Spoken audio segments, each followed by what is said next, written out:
ദൈവത്തിൻ്റെ അതിപരിശുദ്ധ നാമം വാഴ്ത്തപ്പെടുമാറാകട്ടെ. കൃപയാൽ മിനിസ്റ്ററിയുടെ മറ്റൊരു എപ്പിസോഡിലേക്ക് ഏവർക്കും സ്വാഗതം. Hallelujah, amen, praise the Lord.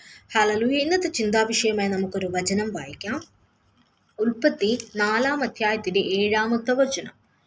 പാവം വാതിക്കൽ കിടക്കുന്നു, അതിൻ്റെ ആഗ്രഹം നിങ്കലേക്കാവുന്നു, നീയോ അതിനെ കീഴടക്കണം. ഹല്ലേലൂയ. എല്ലാവർക്കും സുപരിചിതമായൊരു വചനമാണെന്ന് എനിക്കറിയാം. എങ്കിലും ഇന്ന് ദൈവത്തിൻ്റെ പരിശുദ്ധാത്മാവ് ഓർമ്മിപ്പിക്കുന്ന ചില കാര്യങ്ങൾ നിങ്ങളുമായി നമുക്ക് ചിന്തിക്കാം. ഹല്ലേലൂയ. ഹല്ലേലൂയ. നമ്മൾ ഓരോ യഹോവ ഭക്തന്മാർ അല്ലെങ്കിൽ ദൈവമക്കളെ നമ്മൾ ആയിരിക്കുന്ന ഈ ലോകം എന്ത് ചെയ്തിരിക്കുകയാണ്? കൊണ്ട് നിറഞ്ഞിരിക്കുന്ന ഒരവസ്ഥയാണ്. ഹല്ലേലൂയ.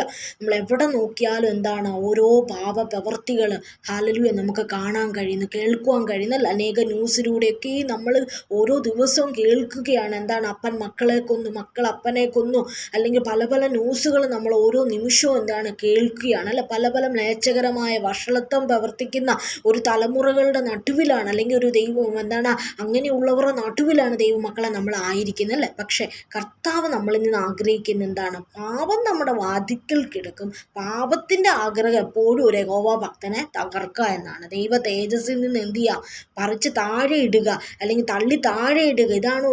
ഇതാണ് സാത്താൻ ഒരു പാപ പ്രവൃത്തി കൊണ്ട് ഒരു യഹോവ ഭക്തന് നേരെ പ്രവർത്തിക്കുന്ന ഒരു പ്രവൃത്തിയാണത്. ഹല്ലേലൂയ.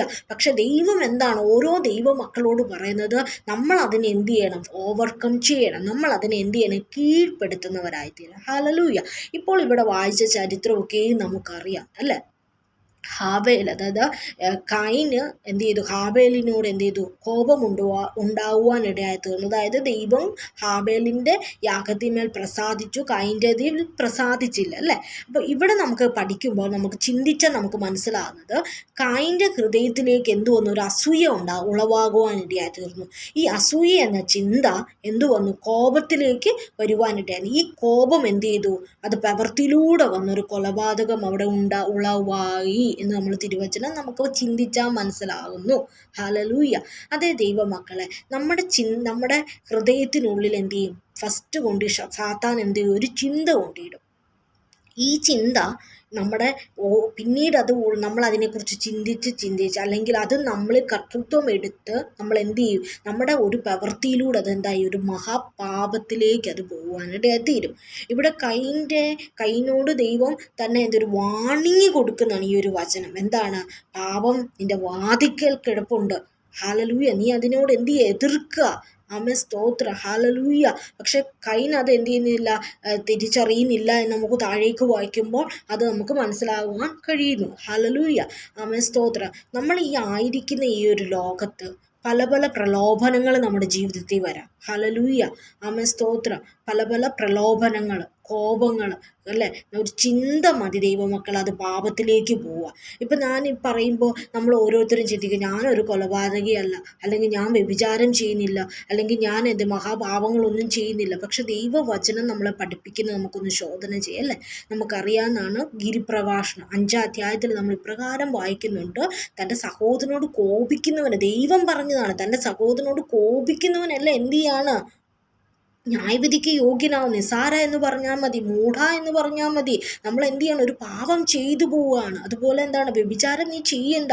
ഒരു സ്ത്രീയെ അതേ കണ്ണോടെ അതൊന്ന് മോഹിച്ചൊന്ന് നോക്കിയാൽ മതി. നീ എന്ത് ചെയ്യാണ്? വ്യഭിചാരം ചെയ്തു പോയി, ഒരു പാപം ചെയ്തു പോയി. അതേ ദൈവമക്കളെ, സാത്താൻ നമ്മുടെ ഹൃദയത്തിൽ ഓരോ ചിന്തകളും കൂടെ നമ്മൾ എന്ത് ചെയ്യും? പാപത്തിലേക്ക് നമ്മളെ കൊണ്ടുപോകാൻ ഇടയായിത്തീരും. അതുകൊണ്ട് നമ്മുടെ ഈ ഒരു പ്രവാസകാലം നമ്മൾ എത്ര ഭക്തിയോടുകൂടെ ജീവിക്കണം, എത്ര ശ്രദ്ധയോടെ ജീവിക്കണം അല്ലേ. നമ്മുടെ ആത്മീയ ജീവിതത്തിന് ഒരു കളങ്കം പറ്റാതെ എത്രമാത്രം നമ്മൾ അതീവ ശ്രദ്ധയുള്ളവരായി തീരണം. ഹല്ലേലൂയ. നമുക്കറിയാം, ഒരു പൊന്ന് നമ്മുടെ കയ്യിലുണ്ടെങ്കിൽ നമ്മളൊരു യാത്ര ചെയ്യുമ്പോഴാണെങ്കിലും നമ്മൾ എന്ത് ചെയ്യാണ്? അതെത്ര അല്ലേ, മറ്റുള്ളവരത് എടുത്തുകൊണ്ട് പോകരുത്, അത് കവർന്നു പോകാതിരിക്കാൻ നമ്മൾ എത്രമാത്രം അതിനെ സൂക്ഷിച്ചു വെച്ച് നമ്മൾ ശ്രദ്ധയോടുകൂടെ യാത്ര ചെയ്യും. അതേ മക്കൾ, നമ്മളിപ്പോഴും ഒരു യാത്രയിലാണ്. കർത്താവ് നമ്മൾ ആക്കി വെച്ചിരിക്കുന്ന ഈ ലോകം നമുക്കൊരു യാത്രയിലാണ്. നമ്മളിൽ ഉള്ളത് എന്താണ്? നിത്യജീവനാണ്. അത് ആർക്കറിയാം? സാത്താൻ അറിയാം. അപ്പോൾ സാത്താൻ നമ്മുടെ ആ നിത്യജീവൻ കവർന്നെടുക്കുവാൻ, അല്ലെങ്കിൽ ദൈവത്തിൻ്റെ തേജസ് കവർന്നെടുക്കുവാൻ പലപ്പോഴും പല ചിന്ത കൊണ്ടും പ്രവൃത്തി കൊണ്ടും നമ്മുടെ അടുക്കൽ വരാം. ഹല്ലേലൂയ. അതെന്ത് ചെയ്യും? നമ്മുടെ പ്രവൃത്തിയിലൂടെ അത് പാപത്തിലേക്ക് മാറും ആ ചിന്ത.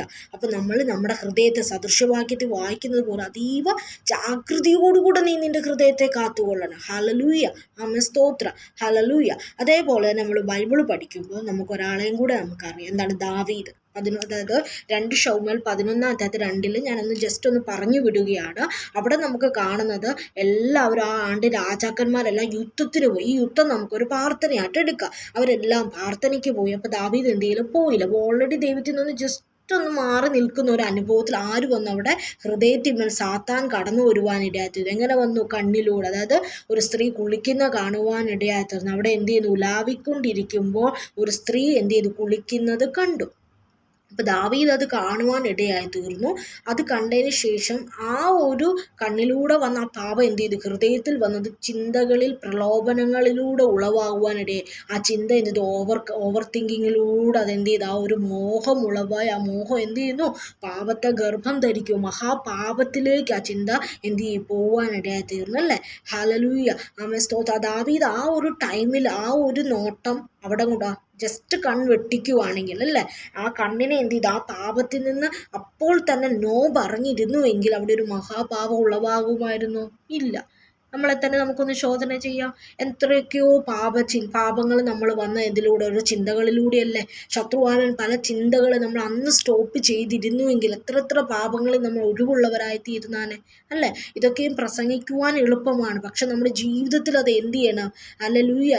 എന്നോടും കൂടിയാണ് ഈ ഒരു ദൈവവചനം പറയുന്നത്. നാം ഇത് പറയുവാൻ വളരെ ഈസിയാണ് ദൈവമക്കളെ, പക്ഷെ നമ്മൾ ആക്കിയിരിക്കുന്ന ഈ ലോകത്ത് ഇതുപോലെ ശ്രദ്ധയോടെ ജീവിക്കുവാൻ എന്ത് വേണം? നമുക്ക് ദൈവത്തിൻ്റെ കൃപ വേണം. ഹല്ലേലൂയ. ഇനിയിപ്പോൾ ഒരു പാപം കൊണ്ട് നമുക്ക് എന്തൊക്കെ നഷ്ടമാകാം? നമ്മൾ എന്തൊക്കെയാണ് ചെയ്യുന്നത്? ഒരു പാപം നമ്മളിൽ വന്നു കഴിഞ്ഞാൽ നമ്മൾ എന്ത് ചെയ്യും? ദൈവത്തിൻ്റെ തേജസ് നഷ്ടപ്പെട്ടു പോകും. ഹല്ലേലൂയ. അതേപോലെ നമ്മളിൽ തന്നിരിക്കുന്ന ദാനമായി നൽകിയിരിക്കുന്ന പരിശുദ്ധാത്മാവിന് എന്ത് ചെയ്യാണ്? നമ്മൾ ദുഃഖിപ്പിക്കുന്നു എന്ന തിരുവചനം നമ്മളെ ഓർമ്മപ്പെടുത്തുന്നുണ്ട്. ഹല്ലേലൂയ. നമുക്കറിയാവുന്നൊരു ദൈവവചനമാണ്. അതുപോലെ തന്നെ നമുക്കറിയാവുന്നതാണ് ഉൽപ്പത്തി നമ്മൾ വായിച്ചു കഴിഞ്ഞാൽ ആദാമും ഹൗവയും പാപം ചെയ്തു. അവർക്ക് എന്ത് സംഭവിക്കും? ദൈവം പറഞ്ഞ എന്താ അവരോട്? നിങ്ങൾക്ക് തോട്ടത്തിലുള്ള സകല വൃക്ഷങ്ങളുടെ ഫലം തിന്നാം, എങ്കിൽ നടുവിലത്തെ വൃക്ഷത്തിൻ്റെ ഫലം നിങ്ങൾ എന്തെരുത്?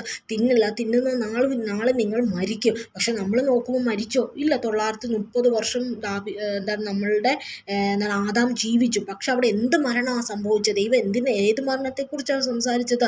ആത്മീക മരണം സംഭവിച്ചു. അതിനെക്കുറിച്ചാണ്. അതായത് ദൈവമക്കളെ, നമ്മൾ പാപം ചെയ്യുമ്പോൾ നമ്മൾ എന്ത് ചെയ്യും? നമ്മൾ പരിശുദ്ധാത്മാവിനെ ദുഃഖിപ്പിച്ച് നമ്മൾക്കുള്ളിൽ എന്ത് വരും? ഒരു ആത്മീയ മരണം സംഭവിക്കും. ഹല്ലേലൂയ. ഒരു ജീവനില്ലാത്തൊരവസ്ഥയിലേക്ക് നമ്മൾ എന്ത് ചെയ്യും? പോകുവാനിടയായിത്തീരും. അപ്പോൾ കർത്താവ് എന്നെയും നിന്നെക്കുറിച്ചും ആലോചിക്കുന്നത്, അല്ലാതെ ആഗ്രഹിക്കുന്നത് എന്താണ്? നീ ഒരു ആത്മീയ മരണം സംഭവിക്കാനല്ല, ഒരു ആത്മീയ ജീവൻ പ്രാപിക്കാനാണ് ദൈവം നമ്മളെ ആഗ്രഹിക്കുന്നത്. ഹല്ലേലൂയ. ആമേൻ. സ്തോത്രം. അപ്പോൾ തോട്ടത്തിൽ നിന്ന് അവരെന്ത് ചെയ്ത്? പുറത്താക്കി അല്ലേ. ഇതാണ് സാത്താനും നമ്മളിൽ നിന്ന് ആഗ്രഹിക്കുന്നത്. നമ്മൾ പാപം ചെയ്ത് പാപത്തിൻ്റെ അടിമകളായി ദൈവത്തിൻ്റെ തേജസ് നഷ്ടപ്പെട്ട് ദൈവത്തിൻ്റെ കൃപകൾ നമ്മളിൽ നിന്ന് ചോർച്ചപ്പെടുത്തി അല്ലെങ്കിൽ രാജ്യത്തിന് നമ്മൾ എന്ത് ചെയ്യണം? തള്ളിക്കളയണം. ഹല്ലേലൂയ. അതാണ് പിശാച് നമ്മളിലൂടെ ആഗ്രഹിക്കുന്നത്. ഹല്ലേലൂയ. തിരുവചനം നമ്മൾ പഠിക്കുമ്പോൾ നമുക്കറിയാവുന്നതാണ്. എന്താണ്? റോമർ 6:12 നമ്മൾ വായിക്കുന്നുണ്ട്. ആകയാൽ സഹോദരന്മാരെ, പാപം നിങ്ങളുടെ മർത്യ ശരീരത്തിൽ അതിൻ്റെ മോഹങ്ങളെ അനുസരിക്കുമാർ ഇനി എന്തെരുത്? ജീവിക്കരുത്. ഹല്ലേലൂയ. തന്നെത്താൻ മരിച്ചിട്ട് ജീവിക്കുന്നവരെ നിങ്ങളുടെ അവയവങ്ങളെ നീതിയുടെ ആയുധത്തിനായി നീ സമർപ്പിക്കുക. ഹല്ലേലൂയ. അതേപോലെ തന്നെ നമുക്ക് കാണുന്നതാണ് എബ്രായർ നമ്മൾ വായിക്കുമ്പോൾ 12:4 നിങ്ങൾ ഇതുവരെ പ്രാണത്യാഗത്തോളം പാപത്തോട് എന്ത് ചെയ്തിട്ടില്ല? പോരാടിയിട്ടില്ല. ഈ നാളുകളിൽ ഓരോ ദിവസവും ഓരോ ദൈവമക്കൾ എന്ത് ചെയ്യണം? പാപത്തോട് പോരാടണം ദൈവമക്കളെ. ഹല്ലേലൂയ. ഇപ്പോൾ നമ്മൾ എങ്ങും പോകണ്ട. പാപം നമ്മുടെ വാതിൽക്കൽ, നമ്മുടെ കൈക്കുള്ളിൽ ഇപ്പോൾ വന്നിരിക്കുകയാണ്.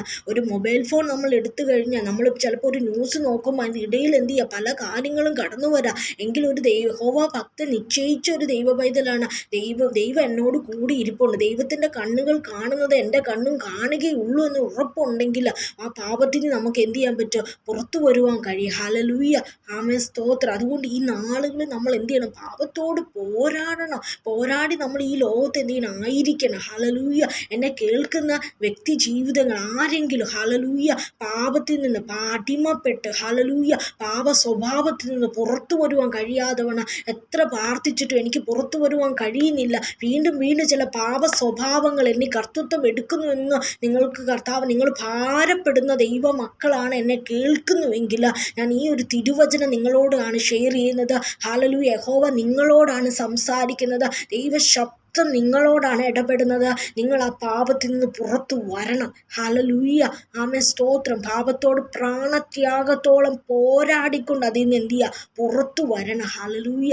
ആമേൻ. സ്തോത്രം. ഹല്ലേലൂയ. പല ചിന്തകൾ ഇട്ടുകൊണ്ട് ഭാരപ്പെടുത്തിക്കൊണ്ട് അത് പാപ സ്വഭാവങ്ങളിലേക്ക് ഈ നാളുകളിൽ ശത്രു വരച്ച വരയ്ക്കുള്ളിൽ പലപ്പോഴും ആ പാപ സ്വഭാവത്തിന് ഉള്ളിൽ നീ കുടുങ്ങിയ ഒരവസ്ഥയാണെങ്കിൽ, അങ്ങനെയുള്ള ദൈവമക്കളെ നീ എന്നെ കേൾക്കുന്നുവെങ്കിൽ ഞാൻ നിങ്ങളോട്, ദൈവത്തിൻ്റെ ആത്മാവ് നിങ്ങളോട് പറയുകയാണ്, ഈ നാളുകളിൽ വചനം എന്ന വാൾ എടുത്തുകൊണ്ട് ശത്രുവിനെ വെട്ടി നീ അതിനെ പുറത്തു വരണം. ഹല്ലേലൂയ. ദൈവം അതാണ് നിങ്ങളിൽ ആഗ്രഹിക്കുന്നത്. ഹല്ലേലൂയ. ദൈവം ഒരു മനുഷ്യനും നശിച്ചു പോകാൻ ആഗ്രഹിക്കുന്നില്ല. പ്രാർത്ഥിക്കുന്നുണ്ട്, പ്രാർത്ഥനയുണ്ട്, ബൈബിൾ വായിക്കുന്നുണ്ട്, എല്ലാം ഉണ്ട്. എങ്കിൽ ചില പാപങ്ങൾ ഹല്ലേലൂയ, ചില രഹസ്യ പാപങ്ങളെ വെച്ചുകൊണ്ട് നീ പുലർത്തുന്നുവെങ്കിൽ ഹല്ലേലൂയ, ദൈവവചനം പറയുകയാണ് ഇന്ന് കാലം പാപത്തോട് നീ എന്ത് ചെയ്യണം? എതിർത്ത് നിൽക്കണം. ഹല്ലേലൂയ. പാപത്തോട് നീ പോരാടണം. ഹല്ലേലൂയ. നമുക്കറിയാം യശയ്യാവ് നമ്മൾ എടുത്തു കഴിഞ്ഞാൽ 52-ാം അധ്യായത്തിൽ നമ്മൾ ഇപ്രകാരം ഒരു വചനമുണ്ട്. 52:11 വിട്ടുപോരുവിൻ, അവിടെ നിന്ന് പുറപ്പെട്ടു പോരുവിൻ, അശുദ്ധമായതൊന്നും തുടരുത്. ഹല്ലേലൂയ. അതേ ദൈവമക്കളെ, നമ്മൾ ഈ ലോകത്തായിരിക്കുമ്പോൾ ചില ഇടങ്ങളിൽ നമ്മൾ വിട്ടുപോരണം, ചില ചിന്തകളിൽ നമ്മൾ വിട്ടുപോരണം, ചില കൂട്ടങ്ങളുടെ നടുവിൽ നമ്മൾ ഇരിക്കുമ്പോൾ ഒരു എക്സാമ്പിൾ പറയാം. ഇപ്പോൾ ഒരു കല്യാണത്തിന് പോയി അവിടെ നമ്മൾ ഇരിക്കുമ്പോൾ നമ്മുടെ കൂടെ ഇരുന്നവർ 1-2 പേർ മറ്റുള്ളവരെ കുറിച്ച് പരിഹസിക്കുമ്പോൾ അല്ലെങ്കിൽ പരിഹസിച്ച് പറയണമല്ല, അവരെക്കുറിച്ച് കുറ്റം പറയുമ്പോൾ ഒരു ദൈവ പൈതൽ അവിടെ ഇരിക്കില്ല, അവിടെ നിന്ന് എഴുന്നേറ്റ് പോരണം. ഒരു പാപം ചെയ്യുമ്പോൾ അവിടുന്ന് എന്നെക്കൊണ്ട് ഇത് പറ്റുകയില്ലെന്ന് പറഞ്ഞാൽ അവിടെ നിന്ന് വിട്ടുപോരണം. അതാണ് ദൈവം നമ്മളിൽ നിന്ന് ആഗ്രഹിക്കുന്നത്. ഹല്ലേലൂയ. ആമേൻ. സ്തോത്രം. അവിടെ എല്ലാം ദൈവത്തിൻ്റെ കണ്ണ് നമ്മളെന്ത് ചെയ്യും? നോക്കും. നീ അങ്ങനെ ചെയ്യുന്നുവെങ്കിൽ ദൈവം നമ്മളെന്ത് ചെയ്യും? അനുഗ്രഹിക്കുവാനില്ല. അതാണ് ഒരു പ്രാണത്യാഗത്തോളം നമ്മൾ പോരാടേണ്ടത്. ഹല്ലേലൂയ.